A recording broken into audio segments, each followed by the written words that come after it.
আজকে সভা সম্মানিত সভাপতি আব্দুল কাদের সরকার, হবিগঞ্জ থেকে আগত ছাত্রলীগের সভাপতি সাধারণ সম্পাদক রবি, আজকে এই সর্বদলীয় সভায় উপস্থিত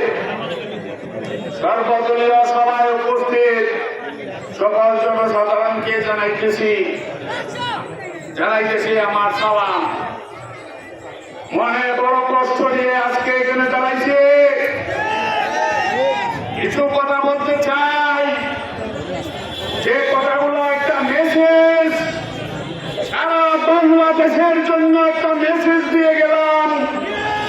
যেহেতু সময় কম, তাই মেসেজ দিয়ে গেলাম।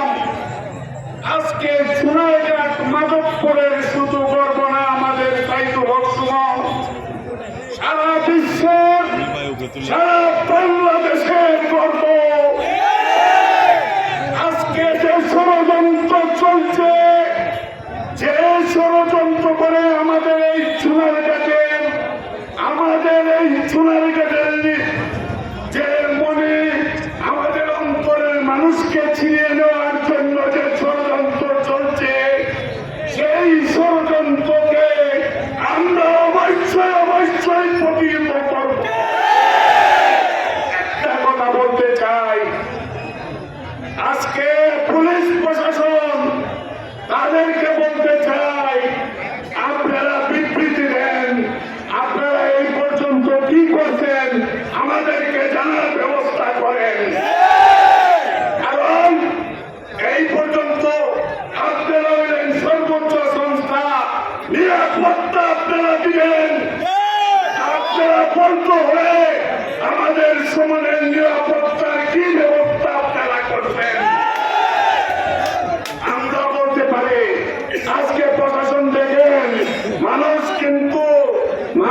কিন্তু কাপড়ের কাপড় পরে নিবে। আজকে একটা জিনিস বলতে চাই, সারা বাংলাদেশে কিন্তু আন্দোলন সৃষ্টি হয়ে গেছে। সারা বাংলাদেশে তৎপরতা বিরাজ করছে। কেন আজকে এই নিরাপত্তা আমরা পাবো না, এটা আমরা জানতে চাই। আজকে বলতে চাই, এই সোনারঘাটের 8 লক্ষ লোক, এই সোনারঘাটের চোখ খোলা আছে। কোন কিলারকে যদি সোনারঘাট মাধবপুরের মাটিতে পাওয়া যায়, তাহলে বুকের টাকা রক্ত দিয়ে আমরা কিন্তু প্রতিহত করব।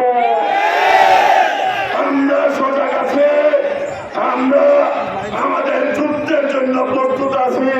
দুর্নীতির বিরুদ্ধে সাইদুল সমান আমরা